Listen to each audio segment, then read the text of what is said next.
Sí.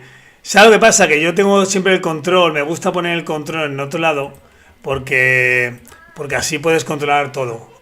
Hola a todos, ya estamos otra vez aquí, estoy terminando, como he dicho, el otro día hicieron una actualización en el OBS, no sé lo que hicieron, que la cagaron y yo por haber actualizado, por narices, pues me quedé con esto. Entonces, pero bueno, ya estamos todos cambiándolo, ya tenemos a Julián y en un segundo vamos a estar aquí con Julián, ¿vale? Pero simplemente para que nos, sobre todo para que terminemos de entrar perfectamente y ya está, ¿vale? Así que darnos un segundito. Quien quiera ya podía, como he dicho antes, hacer las preguntas. No sé si en mi internet, que es que va mal, pero que le está probando esta tarde por lo mismo, porque a veces da un poquito. Claro, tú me estás viendo por Zoom, la gente me ve por OBS, entonces lo que me da miedo es que una vez se puso tan ralentizado mi volumen con el volumen de la persona que estaba entrevistando, porque hasta que lo fui de cambiar bien, en la actualización nos la lió OBS porque rompió el sonido, hizo otra segunda actualización y yo por el camino le desinstalé, quité todos los parámetros que tenía y cuando tengo que poner otra vez, tengo que ir probándolos para que funcionen. Pero bueno, entonces ya te repito que no sé si es el internet, a veces con el internet tuyo hace que el mío vaya más lento y lo que me importa es que la gente nos escuche bien y que nos vea perfectamente, que es lo que importa. ¿Vale? Y que no vaya a tirones y pueda leer el chat, que es la otra cosa que importa. Es decir, que a lo mejor en mi ordenador va mal, pero en los ordenadores de los demás va todo perfectamente. Así que nada. Pero mira, ¿sabes lo que voy a hacer? Al lío. Ya estamos aquí los dos. Venga, Buenas tardes, Julián. Ya te está viendo todo el mundo. Ya estás aquí. ¿Qué tal? pues Eh, nada, con mucha inquietud y muchas ganas. hemos Y puesto muchas expectativas en el cartel, ¿eh? O sea que en el cartel era complicado y era importante ver a ver cómo ahora lo llevamos a la práctica, ¿no? A ver cómo lo vamos a vamos a hacer. ver. De, mo- Sí, vamos a ver qué tal. Yo creo que sí. de momento un saludo Vamos. a Lucas, que ya está ahí con nosotros. Ya sabe que él Ah, puede hacer todas las vale. preguntas que quiera y ya está, ¿vale? ¿Conocías Twitch? ¿Has visto alguna? Bueno, estuviste un día cuando estuve con Lucas, ¿no? Sí, sí, sí.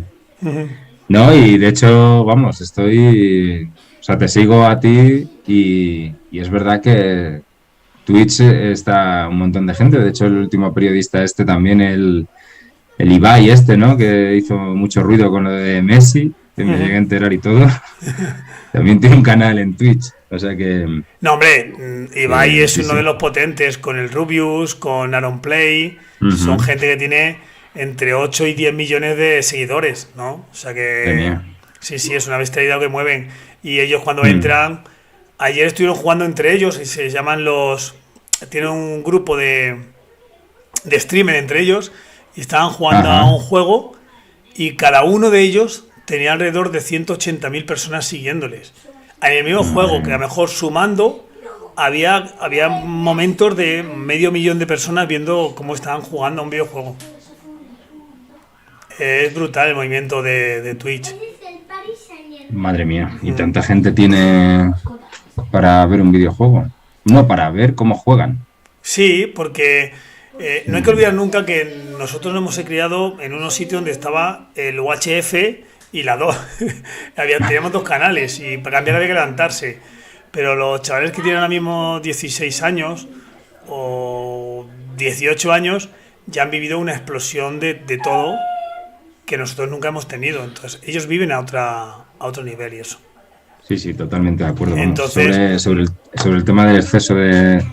O sea, yo sigo creyendo que vivimos en el mejor momento posible ahora mismo. El asunto es si somos capaces de gestionar a nivel de nuestra educación emocional todo lo bueno que tenemos.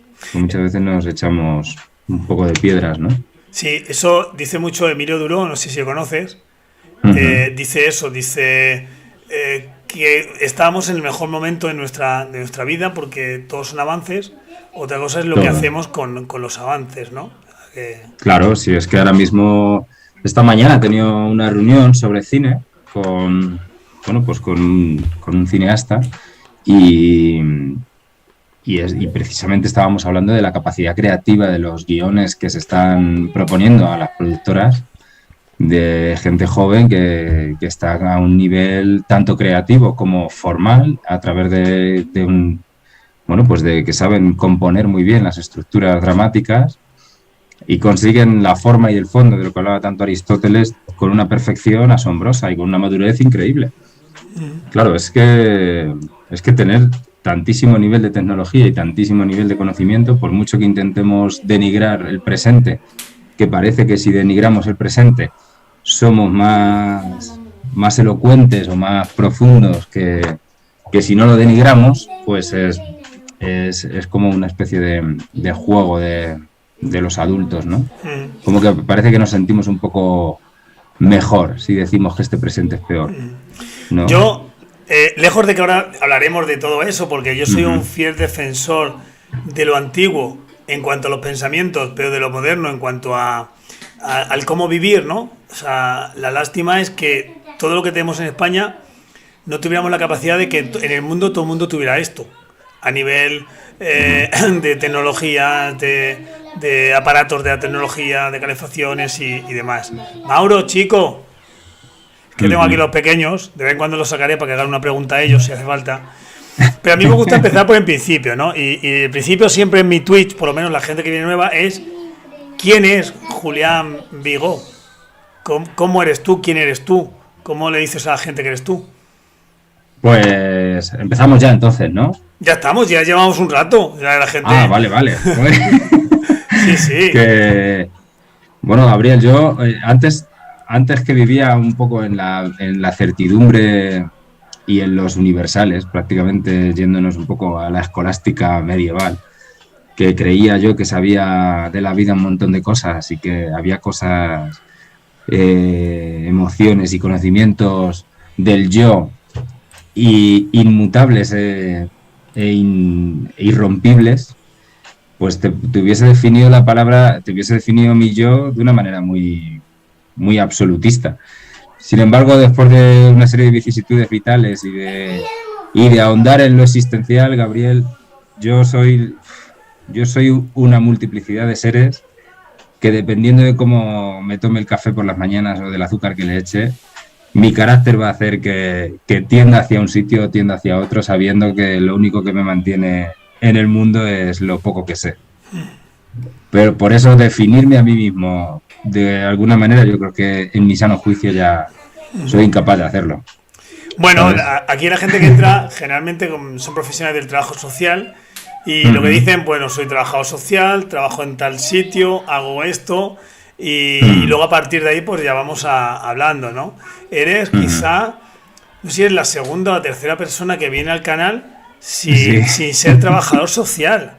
O sea, yo creo que fue Lucas, ha sido uno de ellos y no sé quién más, porque generalmente este canal se creó en torno al trabajo social y sí que es verdad que me gustaría ir abriendo a otros campos que tienen que ver más con la humanidad o con las humanidades, pero que de a poco tienes, ¿no? Yo puedo definir y decir que es el creador de una fábula muy, muy importante, o sea, para mí me han gustado bastante, y luego también es verdad que es director de cine, de teatro, sí. ¿Vale? Que tiene su propia compañía, esas cosas siempre hay que decirlas porque da, ¿vale? Da caché, sí, ¿no? Hombre, sí. O sea, la gente vea que tiene esto, y que es una persona que actualmente está trabajando con Lucas en muchos talleres que llevan a los niños, distintas acciones, ¿no? Intentando educar con el tema de los cuentos o con el tema de las fábulas, que es como lo llamáis vosotros,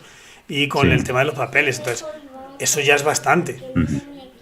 No, sí, a ver, sí, era un poco por rizar un poco el rizo, porque al final la pregunta de quién es uno mismo, pues es muy complicado definirla. Yo sí que considero que no desde tu lado profesional, sino desde mi lado profesional sí que hago un trabajo social.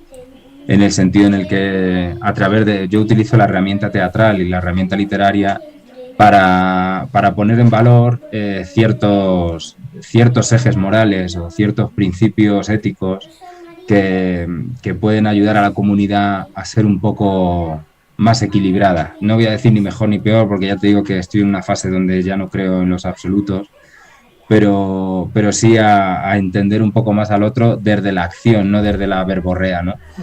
Porque estoy últimamente estoy ya en una fase ya muy harta, ¿no? Tengo un hartazgo existencial porque veo mucha contradicción entre lo accional y lo ideológico y lo mental.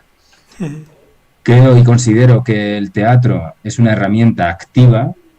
Creo que las manualidades y la artesanía de Lucas es una herramienta muy activa, que hace una labor muy directa hacia el espectador, como le llamaba Augusto Boal o Paulo Freire en el Teatro Foro, o al recibidor de ese material.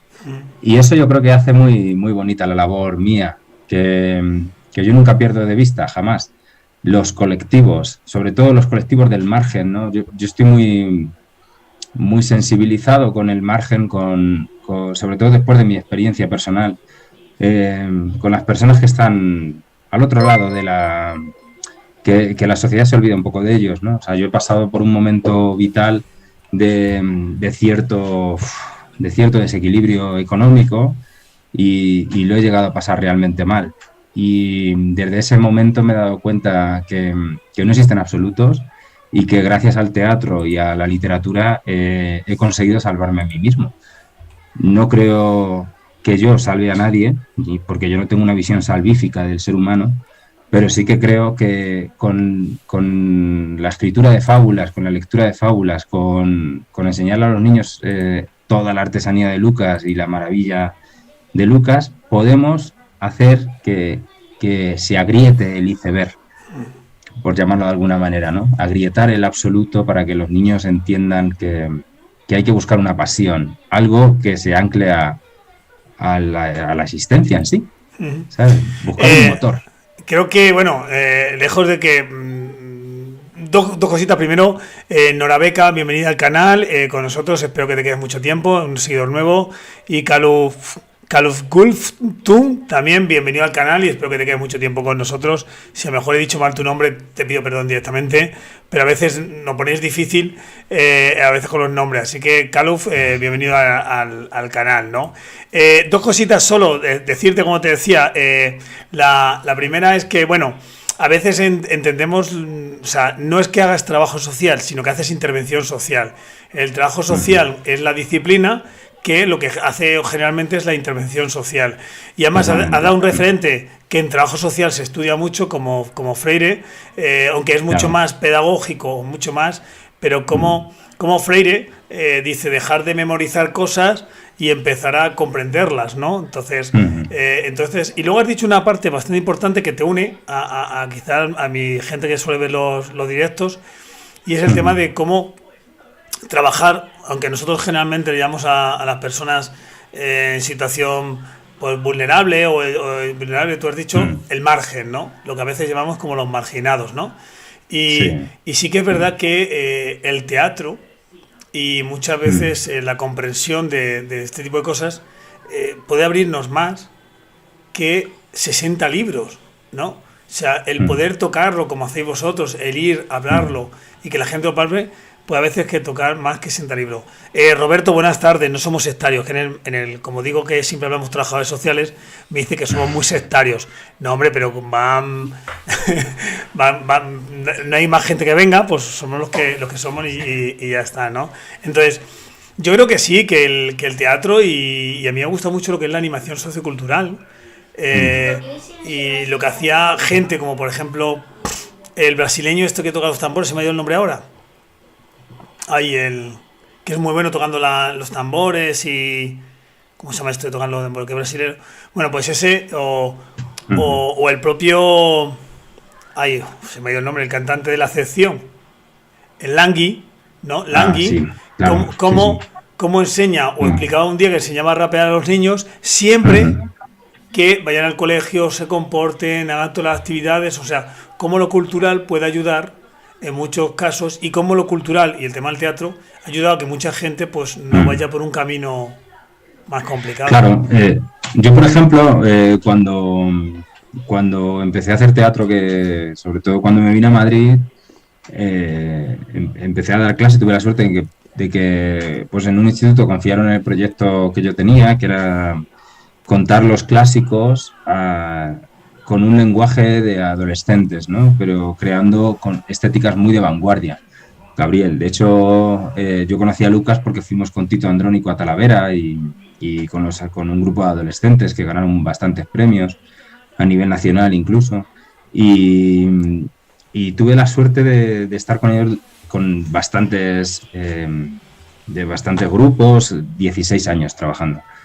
Entonces, ¿qué pasó? Que me di cuenta que esos chavales ya tuve la posibilidad de verlos desde que tenían 13 años y luego a las primeras generaciones, y luego ya los vi ya con 25, 26, y me he dado cuenta que bueno, pues cada uno ha tirado por una ingeniería, pues otro fisioterapia, pues otra persona con INEF, pero me he dado cuenta que tienen esa mirada artística, esa mirada apasionada de la vida, que tienen la mayoría de ellos ganas de volver a hacer teatro de manera aficionada, que tienen un anhelo por la comunidad, que tienen ese concepto empático con la sociedad. Luego es verdad pues que cada uno tiene sus luces y sus sombras, evidentemente, pero el reflejo, el regusto que deja cualquier intervención social en torno a lo comunitario, si te la hacen masticar bien, si te la hacen vibrar bien, eso te va a quedar ya para toda la vida, es como una especie de pozo. Y no nos convierte quizá a lo mejor en mejores seres humanos o peores seres humanos, porque ya te digo que no creo en los absolutos, pero sí que nos convierte directamente en personas que antes de intervenir o antes de accionar hay como una especie de segundos que fluyen. Luego es verdad que a lo mejor en tu decisión pues coges y ¡bumba! Y revientas todo. Pero por lo menos esos segundos sí que te los da a veces el haber trabajado, el haber intervenido, el haber hecho animación, pues estar con un grupo de animación sociocultural que de repente en tu pueblo hicisteis algo maravilloso, estético, que te hizo vibrar y te da ese margen, esa paz de 2-3 segundos antes de dinamitarlo todo. Luego es verdad que hay gente que tiene un carácter que no lo puede soportar y que ¡bumba! Y que por mucho que piense, y eso es un poco también la pena que me da el decir cómo se podría llegar a, porque incluso yo mismo estoy en un ejercicio constante de autorreflexión, ¿no? Cómo se puede llegar a paliar el efecto de la ibris, como hablaba Eurípides y los grandes trágicos. Por ejemplo, Bolsonaro quemando todo el Amazonas, pues venga, ¿sabes? Y es un concepto ahí arrollador y es tu verdad inmutable y punto, ¿no? Oye, que venimos del 12 de octubre, que eso ya antes, bueno, he entrado para probar esta tarde he entrado para probar cómo funcionaba todo y he explicado un poquito a rasgos de que las culturas unas se supeditan a otras, unas están por otras y que siempre está lo mío por medio, el dinero, el poder y ya está, igual que los romanos vinieron a España. Hola Paloma, buenas tardes y bienvenida al canal, espero que te quedes mucho tiempo y que disfrutes de lo que hablamos aquí. Pues bueno, que te decía de cómo los romanos vinieron a España, a España, a la península ibérica, y se llevaban todo el oro que había ahí en lo que llamamos ahora Ponferrada, destrozaban todas las montañas para llevarse el oro, o cómo vinieron luego los árabes, ¿no? Y luego nosotros vemos como que los árabes vinieron a España, estuvieron casi con toda la península, luego hubo una reconquista, como pues, somos los mejores, y luego nos quedamos con todo lo que nos dieron, ¿no?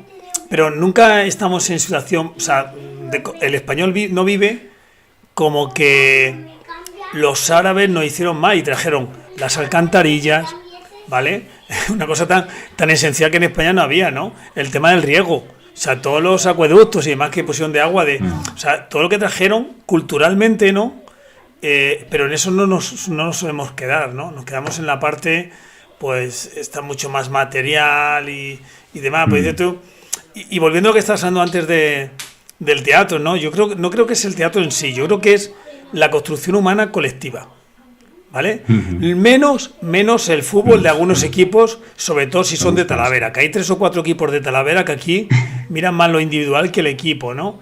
Entonces yo creo que la construcción humana, cuando es en grupo, cuando cuando están luchando por un objetivo en común y sentirte parte del grupo es lo que quizá en esto del teatro que estamos hablando ahora, en otro deporte colectivo, en la creación de, yo que sé, de una lucha porque intentar erradicar la pobreza en algún lugar donde todos nos sentimos común y estamos trabajando. Creo que eso es lo que es la parte del arte, ¿no? Es decir, estamos ensayando, creando algo, creamos los escenarios, interpretamos todo. Eso al final yo creo que te recompensa bastante y te ayuda, ¿no? Sí, total. Ya te he hecho una pregunta, o sea que... Yo voy a puntualizar algo porque me has pillado en un momento de mi vida muy medievalista, además de... ¿Que odias el fútbol? ¿Eh? ¿Que odias el fútbol? Como deporte, no, como sí, industria farmacéutica, porque para mí el fútbol es una industria farmacéutica. Un saludo a Rodrigo Álvarez, bienvenido al canal y espero que te quede mucho tiempo, ¿no? Sí, bueno, haz tu reflexión y ya vamos contando que ya la gente ya va empezando a escribir un poquito en el chat. No solo, o sea, simplemente quiero puntualizar porque precisamente vengo junto con Rodrigo y Paloma, que seguro que son ellos los que vinieron conmigo, y Lucas, que hizo el cartel. Hice un trabajo en Villanueva de los Infantes, en la Ruta de los Patios, sobre las bulas y las salves medievales, que bueno, mucha gente sabe, pues que si se pecaba, pues tú comprabas tu perdón en el Vaticano, te lo concedían por 100 reales, y entonces tú violabas a toda la gente que quisieras, a todas las niñas que quisieras, luego pagabas tu perdón y no ibas al infierno. Entonces, gracias a eso, el Vaticano consiguió muchísimo dinero entre los siglos IX y XII. Pero yo estoy muy obsesionado por el tema de la Escuela de Traductores de Toledo. Estoy muy obsesionado con ese tema, no sé por qué, Gabriel, pero quizá porque me doy cuenta de que todo nuestro concepto ilustrado, todo nuestro concepto de desarrollo científico, todo nuestro concepto de desarrollo moral y ético, todo nuestro concepto de desarrollo económico, democrático, todo viene de esos árabes y esos judíos que decidieron salvar las bibliotecas de Alejandría y del norte africano y de la zona de las islas mediterráneas y traerlas a Toledo, traducirlas del griego al árabe y del árabe al latín para conservar esa memoria. Entonces, no solo han traído las alcantarillas y los avances de agricultura, sino que nos han traído a Aristóteles, a Plutarco, Hipatia, a todos, a Aristófanes, a Eurípides, etcétera, etcétera, etcétera, etcétera, que sin ellos no hubiese sido posible. Por eso a mí cuando me dicen ¿reconquista de qué? Que si no llega a ser por ciertos colectivos de intelectuales, entre ellos, pues eso, Averroes, Abenpanse, no hubiese nunca llegado ni la religión cristiana a ser lo que es. Si no llega... No, te corto porque, claro, entrar en esto cuando dijimos que íbamos a hablar de cosas del mundo es de esto que íbamos a hablar, ¿no? Es decir, que cuando tú coges el 12 de octubre como hace 2 días, ¿no? Y lo celebran ahí, pum, te das cuenta que al final son 4 personas que no tienen ni idea de la evolución humana del mundo y de cómo se constituye todo y de no saber de que ellos están celebrando algo gracias a contra los que están yendo, ¿no? Porque a veces, yo el otro día se lo explicaba a mi muchacho, es decir, España yo no sé cuándo nace. La verdad que nunca me han enseñado cuándo nace España. Está el reino de Castilla, el reino de Aragón con Cataluña, el reino de Castilla con León y demás, y de pronto se casan, termina lo que es la Reconquista en el 1492, o que se hace todo. Fernando muere Isabel, Fernando se intenta casar otra vez para tener un hijo, para que no se unan los 2 reinados, y de pronto, como no lo tiene, se reúnen, pero ¿cuándo nos llamamos España? ¿Qué día es en el que se establece que pasamos de ser los reinos de Aragón, de León, de Castilla, para ser el reino de España? Eso no lo tenemos claro, ¿no? Y celebramos el día en que conquistamos, entre comillas, descubrimos o fuimos a por los dineros.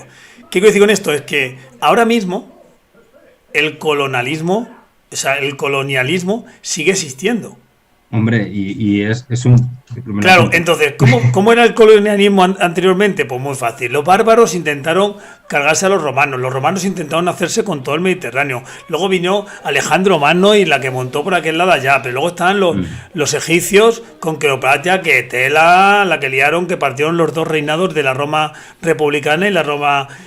luego, bueno, lo encontramos por todo. Luego los españoles fuimos los más grandes del mundo porque íbamos avasallando por todo el mundo y quitándolos todo el oro que tenían. Luego vinieron los ingleses, que subvencionaban a los piratas para que los piratas hundieran los barcos españoles, que eso poca gente también lo sabe, o sea que los piratas estaban subvencionados por los ingleses para que hundieran los barcos españoles, para que los españoles no tuvieran oro y no tuvieran un gran ejército. Pero es que ya me vi a la parte de Maquiavelo cuando hablaba con el príncipe en Nápoles de cómo lo tenía que hacer, por no decir la iglesia, con los Borgia.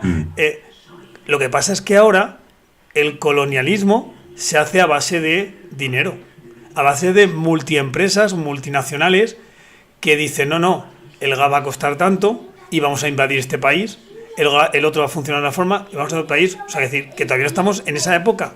Lo que pasa es que parece que somos más sofisticados. Sí, y me voy a atrever un poco a añadir un concepto muy Foucaultiano de Michel Foucault, porque a mí me gusta mucho leer a Foucault, sobre todo por la teoría del panóptico social, de esa visión Foucaultiana del análisis de las cárceles ilustradas y de cómo la ilustración... La frase esa de la cárcel no se han inventado para castigar menos, sino para castigar mejor. Exacto.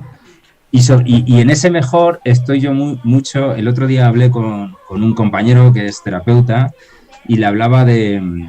Además es que ha venido como anillo al dedo. Le hablaba de el colonialismo ya no pasa por ser una ejecución con tanta pompa, sino que el colonialismo ya se ha convertido en algo tan sofisticado que es invisible y por ende psicológico. O sea, ya es una invasión psicológica del individuo hacia el otro individuo. Cuando de repente se dan cuenta los antropólogos que asesoran el gobierno brasileño que la mejor manera de colonizar al indígena de la tribu X en la Amazonia plena o en las selvas de Papúa Nueva Guinea es llevarles un cablecito de cobre que traslade una señal con un televisor, porque ellos saben que, claro, un indígena que no ha visto en su puta vida la automoción, simplemente con un televisor ya va a generar en ese cerebelo que tenemos esa obsesión por el conocer algo y por la ostentación, por tenerlo.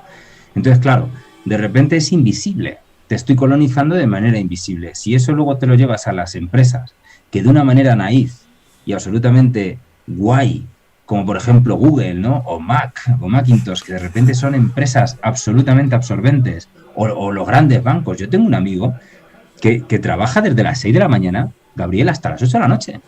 Pero es que a lo mejor está haciendo el amor con su mujer, llaman por teléfono y se tiene que levantar.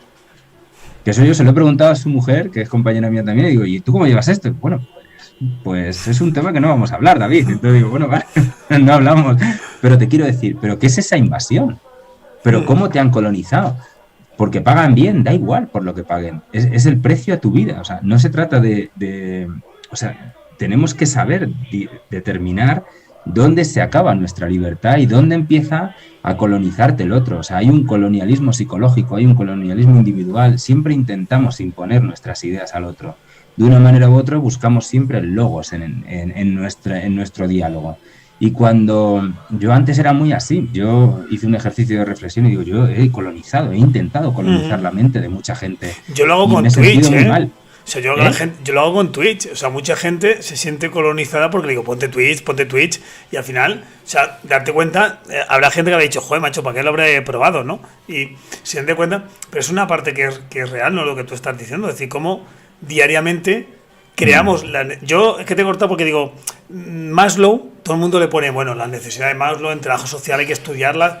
Maslow era un psicólogo industrial que lo que buscaba es hacer marketing. Entonces Maslow creó esta de las necesidades para agobiarnos. Claro. A ver, si no estás en el quinto, tú estás mal. O sea, tú estás mal y tienes que empezar a luchar por el quinto. Y entonces, ahora vamos a la parte de la salud mental. ¿Cuánto de esto que tú estás diciendo, de cómo nos ha colonizado todo el capitalismo y todo lo que tenemos que tener, ahora nos provoca la salud mental y encima empezamos a decir, no, ahora hay que trabajar la salud mental, con lo cual nos venden el coaching, el mindfulness, el no sé cuánto. O sea, primero te infecto, infecto y luego ya te traigo la medicina. Claro, porque ya de repente te conviertes de una manera invisible en mi propio esclavo. O sea, una vez que te infecto sin que te des cuenta, luego te hago ser cliente mío. Por eso te he dicho que el fútbol me parece una empresa farmacéutica. O sea, a mí no me jodas, es inviable e imposible que esos cuerpos aguanten tanto.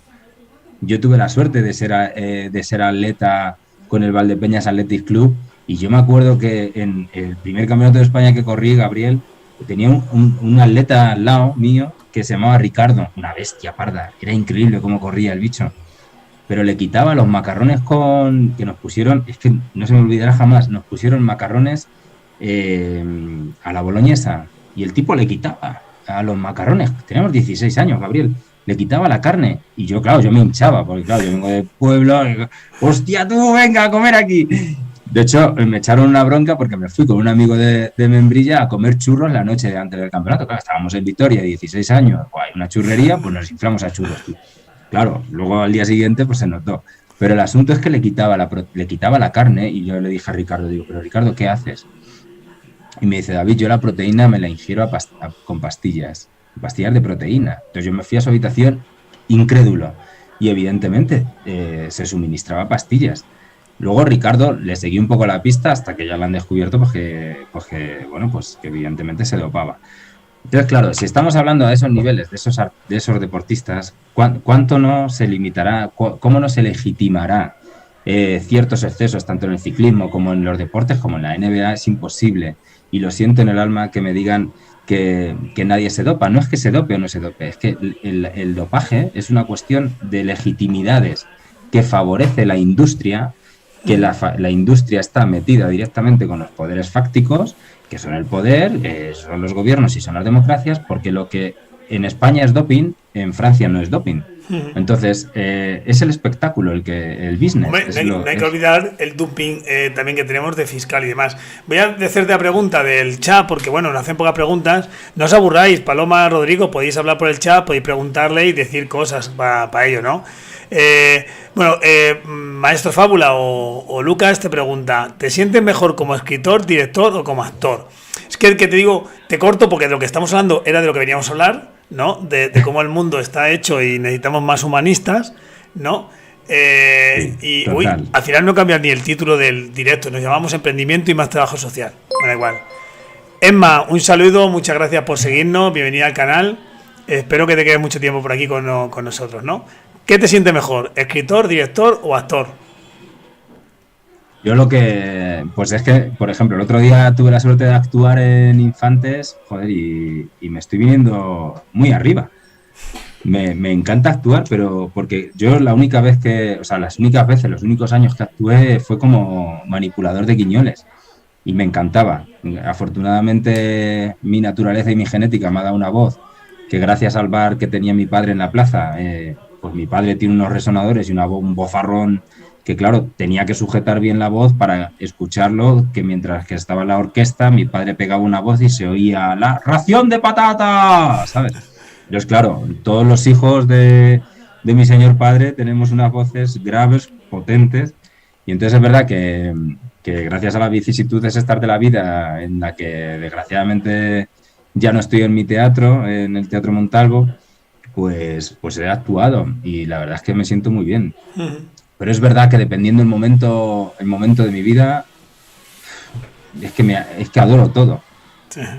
Es que cómo no vas a adorar si es que es el mismo proceso mental, porque al final es un proceso creativo y me fascina todo. Cuando escribo estoy en un proceso muy catártico donde me gusta estar muy solo, porque desarrollo e imagino muchísimo, pero sin embargo esa soledad la pierdo cuando estoy dirigiendo, que necesito estar con gente.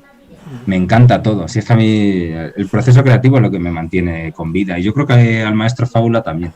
Yo creo que también, que es lo que le pasa. Y fíjate, cuando estabas hablando antes del deporte y de todo lo que había, ¿no? A mí el circo al final que se monta en torno a, digamos, a todas las personas alrededor del dinero y todo ese proceso, de cómo tiene que ser la gente que esté dentro, ¿no? Es complicado, ¿no? Y a veces te vas más a lo de los... Me voy yo más, por lo menos, a la parte del pueblo, ¿no? Y hay una frase que me gustó muchísima, no me acuerdo quién se la escuché, que dijo, ¿qué es? Era un monólogo, ¿vale? ¿Qué es el turismo rural? ¿Vale? El turismo rural es lo mismo que hacía todo el mundo de ir al pueblo a ver a los abuelos, pero ahora pagando, ¿no? Entonces, lo que hablabas tú antes del tema de... Tengo un amigo que no sé si me está viendo, y si me está viendo, pues mira, aprovecho y se lo digo, ¿no? Que está todo el día, por un lado, demostrando que se hincha a comer, y por otro lado, demostrando que se hincha a hacer deporte para estar más delgado, ¿no? Entonces, tenemos un grupo de ciclismo que dice, pues yo después de haberme hecho 200 kilómetros me voy a comprar un solomillo, me voy a comer un no sé cuánto, y luego dice, joder, estoy gordo, tengo que comer, y está hablando de proteínas, de no comer, y al final te comes un chuletón y le dices tú, pero si el chuletón no vale para nada. Bueno, tú no tienes ni idea, ya es como que encima le sienta mal que no tengas envidia de lo que se está comiendo y de todo lo que está haciendo. Y dices tú, qué sé, tío. Entonces, ¿hasta qué punto en lo que estábamos hablando ahora vivimos también de eso? O sea, es decir, nos han colonizado tanto que más que disfrutar de las cosas que estamos haciendo, disfrutamos más cuando otra gente ve que nosotros estamos enseñándoles como que estamos disfrutando. Eso es fundamental. O sea, ver una obra de teatro y grabarla con el móvil y no verla porque la estás grabando con el móvil para luego verla en tu casa en el móvil. Claro, y hay una cosa que me está, que además son experimentos que hago yo mismo, ¿no? Tú pasa 5 horas sin el móvil, o vete a pasear sin el móvil, vete a ver un museo sin el móvil en el bolsillo. O sea, que desaparezca eso, ¿no? Y de repente te das cuenta que tus niveles de atención de repente se hacen más presentes. Entonces, lo que yo pienso es, ¿hasta qué nivel queremos quitarnos de esa presencia del estar aquí y ahora en cualquier lugar del mundo? ¿Y por qué necesitamos perder presencia? Cuando lo que verdaderamente nos hace humanos es estar en el presente, ser presentes en el otro. Me da muchísimo coraje cada vez más. O sea, yo he intentado, por ejemplo, digo, bueno, pues me quito el Facebook, me quito Instagram, que de hecho Instagram prácticamente no lo tenía. Pero es verdad que gracias a los amigos, pues y me dicen, no te lo quites porque si no pierdes las páginas, ¿no? La página de Cali Tierra, la página de Editorial Mil Ruidos. Pero sin embargo, cuando estoy en casa y tengo que contestar un WhatsApp, pierdo presencia en el aquí y ahora. Y el aquí y ahora es lo que nos mantiene en el sentido comunitario y en el sentido del individuo aquí. Entonces, yo creo que la tecnología mal usada, que se está usando de una manera para colonizar constantemente y para embobar, realmente cumple su objetivo de una manera muy civilina. Pierdes presencia, o sea, estás en la cola de un teatro, sacas el móvil. Yo saco el móvil y miro el WhatsApp. ¿Por qué saco el móvil y miro el WhatsApp? Porque necesito desprenderme. No tengo capacidad de aburrimiento. Y si no tengo capacidad de aburrimiento, no voy a poder ser jamás inteligente. Un niño, cuando es necesario que se aburra, la sociedad se tiene que aburrir. Coño, tienes que tener tiempo para aburrirte. No pasa nada. Porque en esa explotación del aburrimiento vas a encontrar toda la cantidad de caminos y de vorágine artística que tienes. El arte es una manifestación contra el aburrimiento. Por eso hay arte que se consume y otro arte que no se consume. Pero en realidad es una necesidad contra el tedio. La vida tiene que ir contra el aburrimiento. Y si nos aburrimos, que nos dejen aburrirnos. Pero es que ahora no nos dejan ni aburrirnos. Es que nos dan órdenes constantemente. Pero voy con el coche, con un coche que una historia muy larga, pero es que el jodido coche cada 60 kilómetros me pita y me saca una tacita de café. Entonces yo voy con mi chica, con Cristina, y digo, es que no me apetece pararme a tomar un café. maldito coche, ¿sabes lo que te digo? Y es como, ya es como, joder, tío, quiero desobedecer, dejarme aburrirme. Claro, Como, pero anda, fíjate, hay una cuestión, y ahora me están escuchando en mi familia, ¿no? Tengo un amigo que tiene el tema de lo de Amazon, lo de Alexa, ¿no? Y yo hostia, estoy en contra, o sea, es decir, yo me quedo con la frase, y sí que es real. Esta frase, o por lo menos yo la entiendo así, que es de Steve Jobs, ¿no? Que decía eso, ¿no? Lo que tú estás diciendo. La tecnología está bien, pero utilizámoslo bien, y los niños deben aburrirse, deben tener momentos de que no claro. tengan, y crear esas cosas, ¿no? Pero sí que es verdad que, bueno, yo hablo por mí, ¿vale? En general, yo Mm. sí que hay a veces que estando en la calle y habiendo gente, no me hace falta sacar el móvil porque empiezo a imaginarme lo que hace la gente. Y empiezo a darme vueltas, ¿no? Y a lo mejor voy hablando y digo, ¿te has dado cuenta de esto? Y a lo mejor, ¿qué? Digo, yo qué sé, soy trabajo social, yo me fijo en todo. Y vas por la calle Claro, y estás intentando ver cómo pasa una cosa, cómo pasa otra, pero es que estoy viendo eso. Pero también es verdad que si yo estoy más de 5 minutos en una parada de autobús con una persona, me hago amigo de ella. O sea, me pongo a hablar con ella, o sea, que no necesito esa parte. Pero también es verdad que claro. a veces coges el WhatsApp y dices, buah, 20 mensajes, ahora tengo que contestarlo, como dices tú, no me apetece, ya contesto mañana. Pero si no contestas en ese momento, mañana no contestas. Y a veces Claro, pierdes porque nuestra nueva realidad es estar conectado con esa cosa que no queremos estar conectados. exactamente. Que eso es algo, porque todos lo rechazamos, en el fondo. Yo Ujú, creo que ahí sí que es verdad que las estructuras de poder han jugado muy bien ujú. su concepto de invisibilidad. Que esto volvemos otra vez a Foucault, o sea, tener una sociedad. Claro, aquí hay un grave problema social, que es que la humanidad sigue creciendo, el abastecimiento de comida y sobre todo de proteína cada vez va a ser más complicado, las pandemias se van a provocar cada vez más, porque es verdad, o sea, es muy incontrolable tantísimo nivel de población y aquí hay que controlarnos como sea. O sea, en China lo del chip, la instalación del chip lleva como 10 años. Entonces, tienes a toda la población en las zonas de Pekín y muchas zonas, pues que ya pasas y ya con rayos X saben que pasa por aquí, por acá, por acá. Y eso tarde o temprano, que es un poco la idea de que con la inyección esta del COVID te inyectan el chip. Pero bueno, es que ese chip tú ya lo llevas en el móvil, tú ya lo llevas de manera invisible en Mira, tu tarjeta de crédito, sí, tú mira, ya lo llevas en tu Instagram, y entonces ya hay un control excesivo de la población. Pero es que por otro lado, yo ahora lo pienso, me leo a George Orwell, he escrito Atlántida pornográfica, estoy muy obsesionado con el tema del control o sea, cómo se, porque precisamente quiero saber cuándo me están controlando y cuándo no, porque y más después de este proceso vital mío, yo sí que me he dado cuenta de manera invisible que he sido controlado y que he sido no, yo controlador. creo que eso, mira, que somos todos. Mira, te digo, primero que Claro. no, nos dice Maestro Fábula que necesita más talleres creativos y compartir experiencias para que os llamen, ¿vale? En los colegios.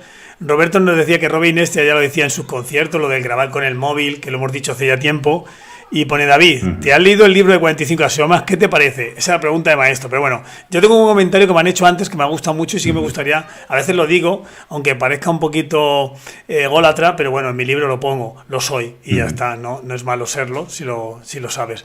No, lo que te voy a decir con esto es ¿te controlan y qué? O sea, la cuestión es, ¿te controlan y qué? ¿Te controlan y para qué? Te hago un ejemplo.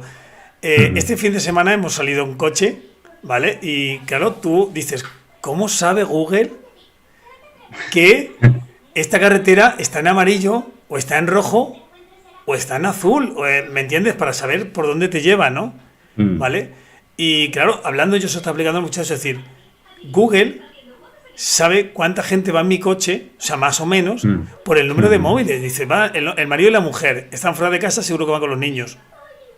O ujú. sea, es así un Sí, poquito.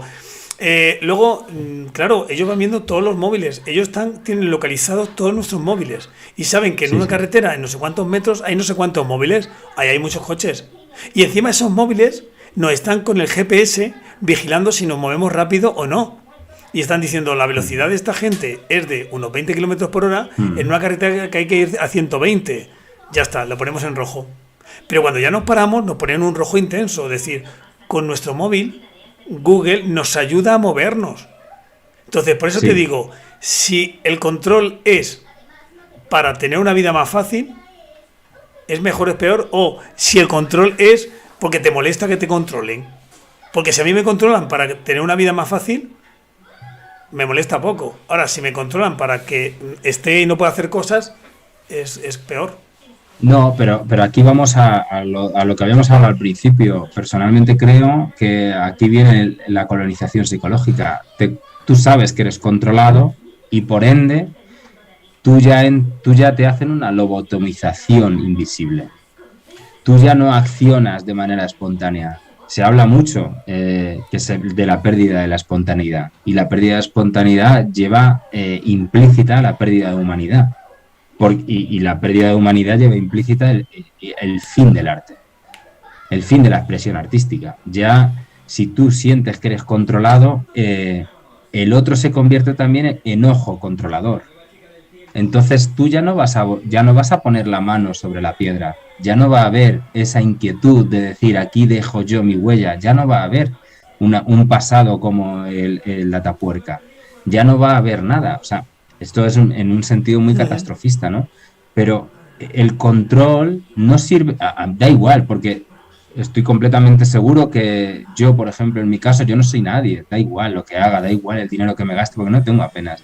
Entonces, da igual, yo no sirvo de nada, pero yo sirvo al sistema para quitar espontaneidad. Si yo quito espontaneidad y vivo con miedo, voy a ser una persona correcta, voy a estar lobotomizado. Y yo creo que el concepto de la lobotomización invisible que es muy Foucaultiano es algo primordial para el control de la masa. O sea, ahora mismo estamos hablando y esto es muy grave lo que voy a decir quizá, pero estamos hablando de generar pánico e inactividad en la población. Porque al final, desgraciadamente, como dice Rodri, grandes avances de la medicina, sobre todo en Bayer, se hicieron en los campos de concentración judíos. Pero no solo avances farmacéuticos, sino que avances sociales. O sea, como de repente se podía controlar 7 soldados de nada, podían controlar una población tan grande, a partir del miedo, a partir de la presencia del mal. O sea, y a partir el tontito de turno, que eso fue lo que dijo Hannah Arendt en Eichmann en Jerusalén, el hombre más simple del campo de concentración era el que se encargaba de darle un botón donde gaseaba a sus propios compañeros. Eran sus propios compañeros quienes gaseaban. Eso fue absolutamente sádico. Pero es que vivimos en esa sociedad. Es el propio compañero el que me controla, el que me graba, el que me hace de policía. Ya todos somos policías. Todos somos susceptibles de ser perseguidos. A mí, ¿sabes lo que más me gusta y me disgusta de estas conversaciones? Que me estás hablando de cada autor y cada autora como Hannah Arendt, que claro, es que eso habría que leerlo en el instituto sí o sí para entenderlo. Total. ¿No? O sea, es decir, mira, me estoy acordando de autores, por ejemplo, cuando nos hablan de la sociedad líquida, ¿no? Claro, con Bauman, claro. Con Bauman, o por ejemplo, Ulrich Beck cuando nos dice lo de la sociedad del riesgo, ¿no? Es decir, vivimos todo el rato en riesgo. Y me estoy acordando, trayéndome a todos esos autores que tú estás nombrando, hace una semana cuando se cayó Facebook, Instagram y WhatsApp. Tú fíjate. O sea, está Telegram, ¿no? Pero bueno, se cayó WhatsApp, durante 4 horas la gente, no podemos mandar WhatsApp. Bueno, es alucinante. Y decías tú antes de estar desconectado 4 horas, pero si fueron 4 horas que nos desconectaron y la gente... Claro, y es que ya de una manera u otra nos estamos disipando en la idea de cultura occidental. Nos estamos diluyendo como individuos. Nos estamos... avatarizando, o sea, ya no somos nosotros, ya somos nuestra proyección del yo. Por eso dices, pues ojalá que todos seamos ególatras y que no seamos super ególatras, porque al final estamos irradiando un super yo como si fuese matérico. Es que esto que decía Freud del super yo, del yo, lo que estamos haciendo es construir un super yo como ser vivo. Y nosotros nos apocopamos y de hecho no tenemos ni la capacidad ni la posibilidad de estar mal. No, y yo creo también, fíjate, como antropólogo, Creo que esta realidad que estamos viendo ahora habrá que estudiarla dentro de X años, como ha habido una evolución, y la gente dice, lo que vive por redes sociales o lo que se vive por internet no es real. Sí, es una realidad diferente a la otra, pero es real totalmente, ¿vale? Que nadie piense que esto no es real. Irreal sería lo virtual, pero esto no es virtual, es real, está pasando. Gente que mira en internet y dice, pues tengo 60 amigos, ya soy feliz. Se me ha ido uno de los 60 amigos que no le conozco, ni sé de qué sitio es, pero estoy triste, ¿vale? Y no la he conocido de nada, ¿vale? Pero es que me voy más allá porque hay dos temas que sí que me gustaría hablar contigo sobre lo que hemos estado hablando al principio, ¿no? Decir, cómo la cultura que nos vino a España se nos quedó aquí dentro y parece que la endemoniamos y decimos que no somos ellos. Como cuando digo yo muchas veces, yo me parezco más. Bueno, el hecho es de que el dirigente de Vox se parece más a Abderrahman que a cualquier francés. Y yo me parezco más a un árabe que a un marroquí que a un francés, ¿no? Y lo que te decía yo es sobre también cómo en su momento la Iglesia hizo este barrido cultural, destruyendo tantos documentos, destruyendo tanta información. Tenemos la película de Ágora, donde se cambia todo, ¿no? Y cómo hubo gente que mantuvo eso que estamos hablando ahora, ¿no? Es decir, o cuántos libros se quemaban por herejes, donde lo que estaban esos libros era enseñando a pensar. Claro, pero es que volvemos otra vez de una manera u otra, hay que lobotomizar. Yo por eso, además Cristina Montalvo, que es mi pareja y que lo hablamos mucho, que me soporta mis rayadas, ¿no? Porque siempre que leo algo luego me voy a pasar con ella y le digo en voz alta lo que pienso, la reflexión tal. Yo sigo creyendo que vivimos en un neomedievalismo radical y absoluto, desde las luchas hasta la emancipación del ser y del pensamiento. O sea, creo totalmente que aquí la necesidad de... Por eso me da un poco de miedo, porque sí que creo que bueno, pues que va a haber un poder absolutista, posiblemente de 30 oligarcas que se unan y que decidan hasta aquí hemos llegado, que ya estamos prácticamente en ese punto, y a partir de aquí se va a crear una verdad absoluta. El cristianismo, el catolicismo, mejor dicho, tuvo que crear una verdad absoluta para mantener en estabilidad toda Europa. Y eso había que hacerlo. ¿Y cómo hay que hacerlo? Pues a partir de ahora, incluso Galileo se va a retractar. Incluso Galileo va a decir que no, que la Tierra, que todo gira alrededor de la Tierra. Y lo va a decir. Y punto, y va a negar lo que él ha descubierto. Que no lo descubrió él, que lo descubrieron los pitagóricos ya, que lo descubrió Hipatia. Además, en la película de Amenábar se puede ver perfectamente. Y que los árabes ya lo habían fijado como su sistema, porque así se controlan las lluvias, se controlan las estaciones y se controla el riego y por ende se controla la alimentación de la zona y se puede procrear más. Porque sabiendo que vas a tener más patatas y que vas a tener más legumbres, que vas a poder alimentar bien, vas a crear más, vas a procrear más. O sea que al final es exactamente lo mismo. Al final es un problema de alimentación. Creo que es un problema de alimentación. Se trata de conseguir que esa población esté constantemente controlada y esté constantemente bien estructurada dentro de una estructura de poder y de sumisión. De opresión y de... Sí, hace justamente un año y algo, en medio de la pandemia, desde el 19 al 20, hice un máster de antropología aplicada, en la cual tuve la suerte de tener 3 profesores que hablaban mucho de filosofía de la construcción del pensamiento. Y me acuerdo que estuvimos leyendo a cosas de Kant, y una frase de Kant me sorprendió, de Manuel Kant, que dijo... ha llegado la ilustración, a partir de ahora todo el mundo pensará, ¿no? Y le dije, hasta que llegó Google, luego ya dejó de pensar la gente, o antes quizás, ¿no? Y luego cuando has dicho lo del pensamiento único y todo lo hegemónico, yo me acordaba un poquito también de cómo el franquismo, siendo una de las dictaduras más duras y más represivas por medio del miedo, ese miedo que tú contabas, ¿no? Cómo hicieron tanto daño a tanta gente que todavía lo tenemos en nuestra identidad, ¿eh? O sea, todavía...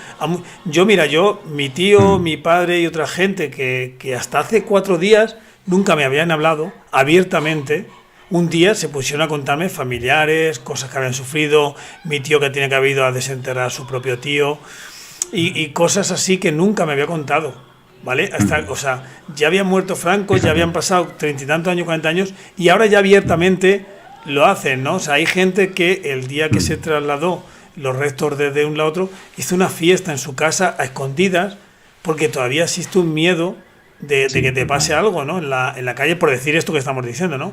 Y fíjate que se ha vendido a todo el mundo como que no mataba gente, que no era nada, y era a base del miedo que puso a tanta gente. Pero el franquismo no se entiende si no entendemos la historia de nuestro país. O sea, el franquismo no se puede llegar a entender si no entendemos la contrarreforma española.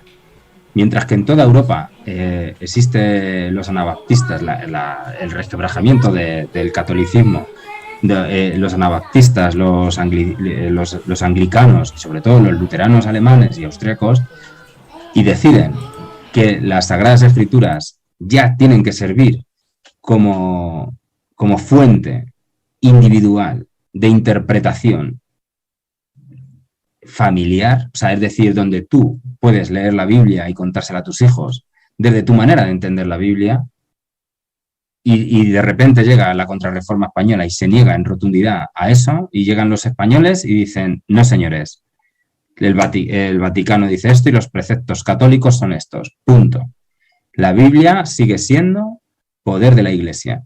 Ahí ya estás construyendo la idea de nadie puede resquebrajar ese pensamiento, e incidir en la religiosidad es incidir en el pensamiento de la gente.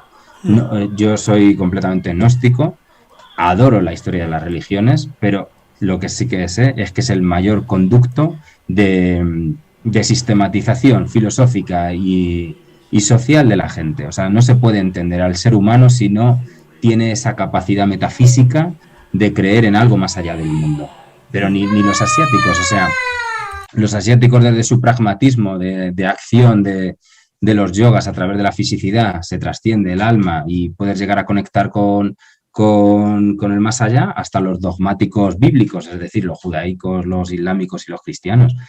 Desde esa idea, España siempre ha querido y ha asumido, incluso los borbónicos, el pensamiento único.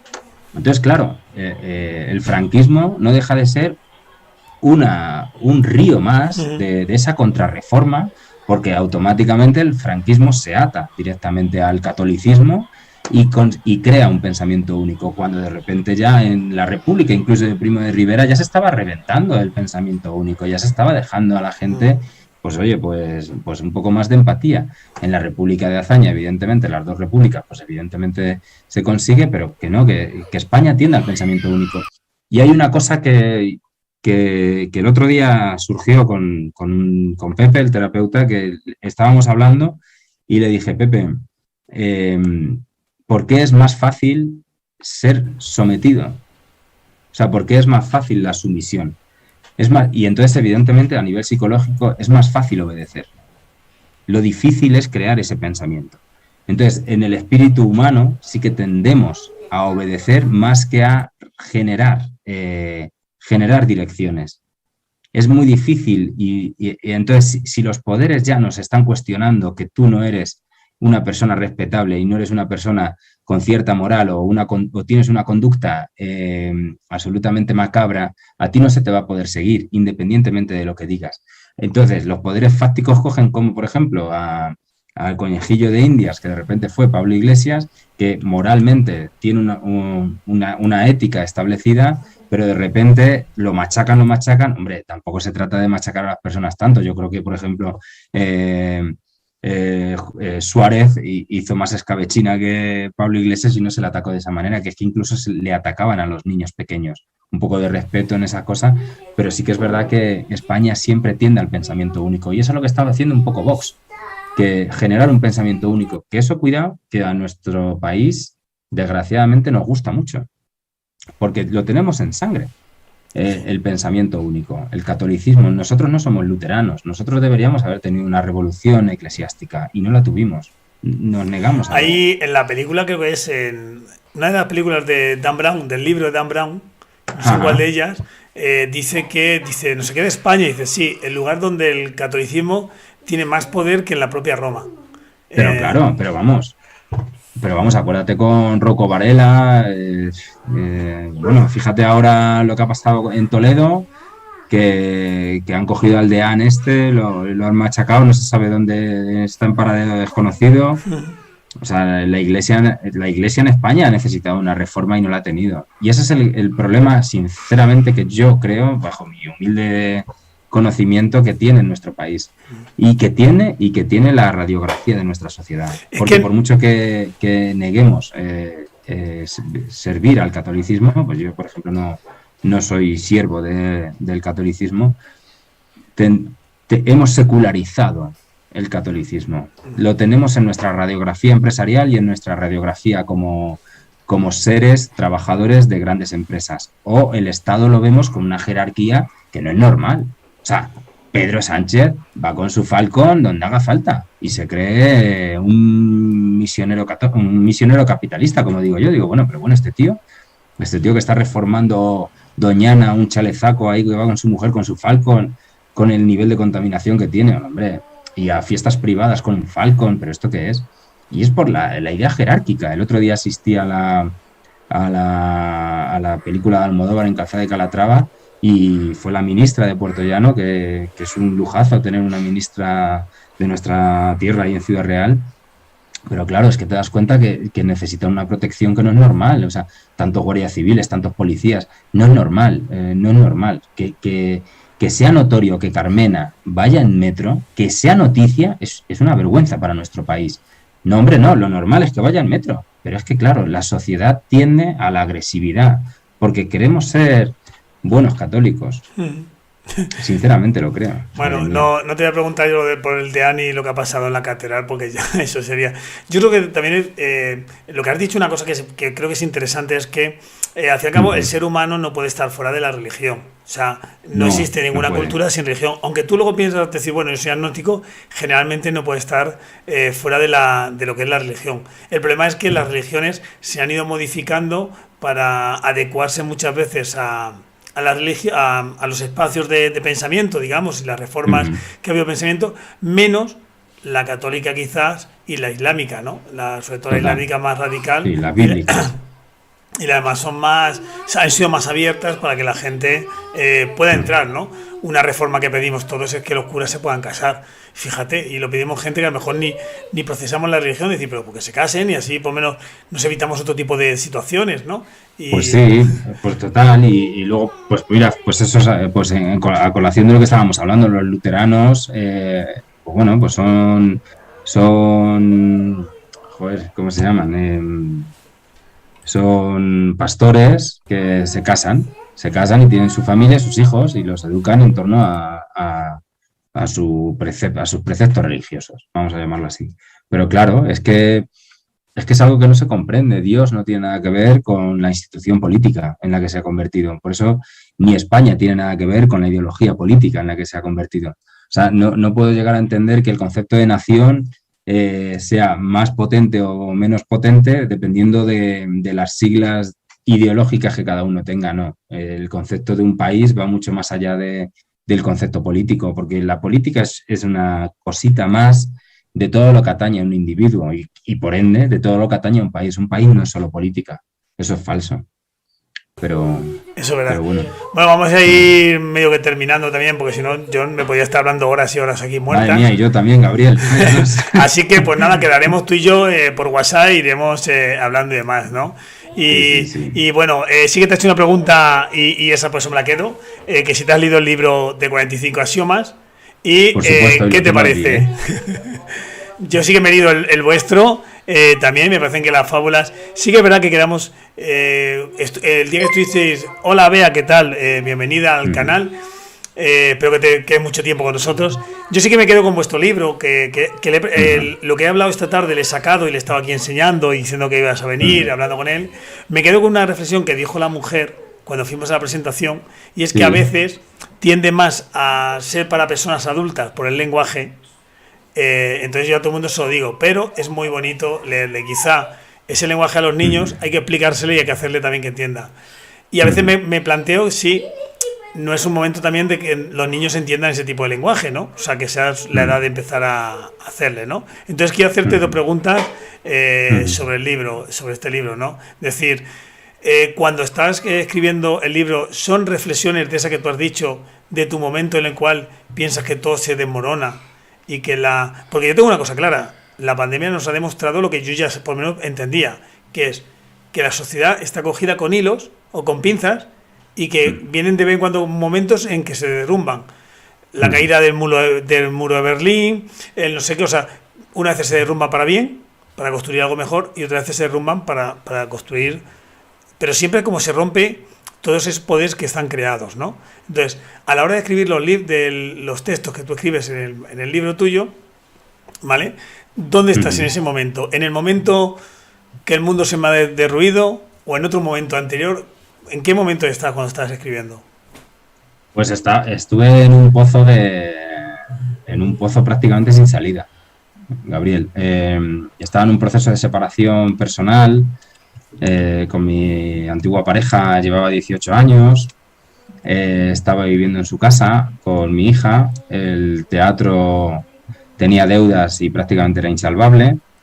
Luego no tenía una buena relación con mi suegro y estaba viviendo ahí en casa con nosotros, y lo único que me mantenía a mí con vida era poder ir al teatro y volver a vibrar y a crear cosas, ¿no? Y entonces de repente se me maniata la vida, me quedo paralizado, me quedo en casa encerrado y se me va todo. Entonces lo único que puedo hacer es intentar trascender con la cabeza, imaginar que estoy en el teatro como siempre, cerrar los ojos e imaginar cosas que le quiero enseñar yo a mi hija por si ya no vuelvo al teatro. Que luego, fíjate las ironías de la vida, lo conseguimos salvar y vamos bien, y por cuestiones amorosas yo tengo que dejar el teatro, ¿no? Y entonces de repente dije, ¿cómo le digo yo a mi hija el día de mañana cosas que le quiero enseñar?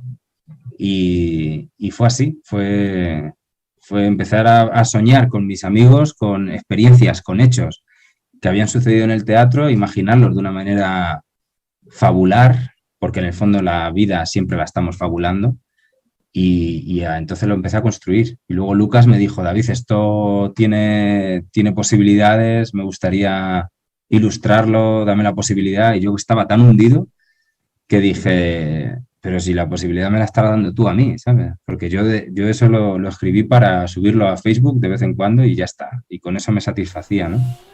Pero Lucas fue el visionario de todo esto. O sea, todo esto se lo debemos a Lucas, la verdad. Sí, bueno, mira.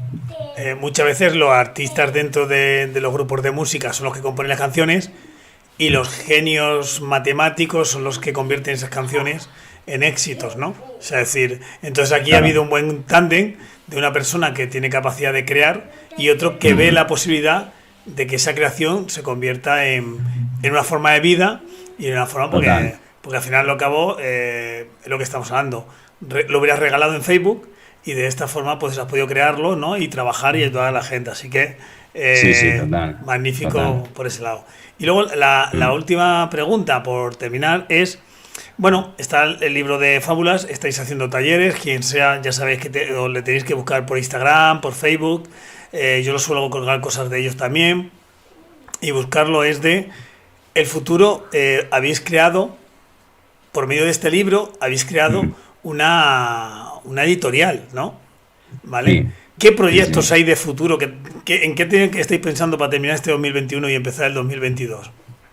Bueno, pues ya estamos en ello, Gabriel. El día de la presentación del libro allí en Talavera, hubo una persona que se acercó a nosotros y me lanzó una idea. El problema de la gente como yo es que como me lances una idea y me guste, voy hasta el final con ella, porque todas las ideas que tengan sentido de vida, que te hagan sentir vivo, que justifiquen una existencia temporal, pues eso para mí ya es la vida.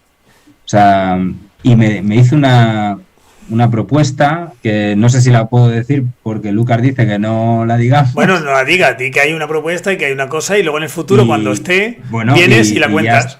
ya estamos, yo ya la estoy escribiendo y Lucas la va a ilustrar, va a ser una preciosidad, pero no se la quiero pasar a Lucas hasta que no tenga el grueso, porque tiene una sorpresa muy, muy, muy bonita, que te la diré a ti antes de a Lucas, Sí. para hacerle rabiar. Me la manda por WhatsApp y ya está, y la Sí, tenemos sí, ahí. pero es preciosa, sobre todo por la implicación emocional que también tengo yo Sí. con esa historia. Y fue un paisano tuyo el que me Mira. cogió y me dijo, oye Julián, ¿qué te parece esto? Y yo dije, pues me parece una idea brillante. Y al día siguiente lo llamé. Sí. Le dije, oye, ¿qué esa idea que me has lanzado? ¿Cómo lo hacemos? Porque yo la quiero hacer, porque digo, dime si firmamos una cosa de derechos, porque la idea era del paisano tuyo, ¿no? Sí, sí. Y me dijo él que no, me dice, no, yo con que la hagáis ya me doy por pagado. Leo lo que pone ahora en el chat, pues nos está pone trabajazo de equipo. Bea nos dice, madre mía, todo interesantísimo, qué gusto escucharos, me habéis colonizado, jaja. He tenido que hacer un perfil de Twitch solo para agradeceros este rato. Bueno, en esta cosa, y luego entre paréntesis ha puesto Twitch, para agradeceros este buen rato. Bravo, ¿no? O sea, que se ha hecho solo perfil solo para los que no han escuchado. Paloma te dice, ole Lucas. Lucas nos dice, estoy con los bocetos de ese nuevo proyecto y va a ser precioso. Muchas emociones, muchas vivencias. Mucho, Paloma, mucho. Sí, wow, maestro fabular, no lo cuentes. Lucas ha hablado, así que no puedo contarlo. Y Rodrigo pone, yo también me he hecho un perfil aposta, jajaja. O sea que hemos colonizado a gente para que esté aquí. Hemos colonizado, sin querer. Sin querer, así que nada. ¿Vale? Y bueno, algún día llegaremos a ser como el Ibai ese que dices tú, que solo tiene 8 millones de seguidores. Así que... Madre mía, ya ves. Por lo demás... Oye, Gabriel, que yo un placer, de verdad. Igualmente. Algún día quedaremos otra vez ya y seguiremos hablando. Y a lo mejor no sé si grabarlo con un café o con algo tomando y ya está. Pues la verdad que esta seguro que yo otras 2 veces por lo menos en algún momento la escucharé, esta entrevista y todo. Y nada, y gracias a todos los del chat, ya digo, porque al final si no yo me pongo aquí a hablar y nos podemos morir hablando. Ya ves. Así que nada. Gracias. Voy a hacer como siempre la raid. La raid es intentar algún canal que haya por aquí interesante que podamos llevarle su gente, ¿no? Y bueno, está emitiendo Ibai con 450.000 espectadores tiene. O sea, ahora mismo, ¿no? Luego está Ruz Calleja, Radio Cable, que es una radio, Serezade, que habla de ciencia y tecnología, y Coti, que está hablando acá de Duty. Está claro que tiene que ser Serezade porque habla de ciencia y tecnología, ¿no?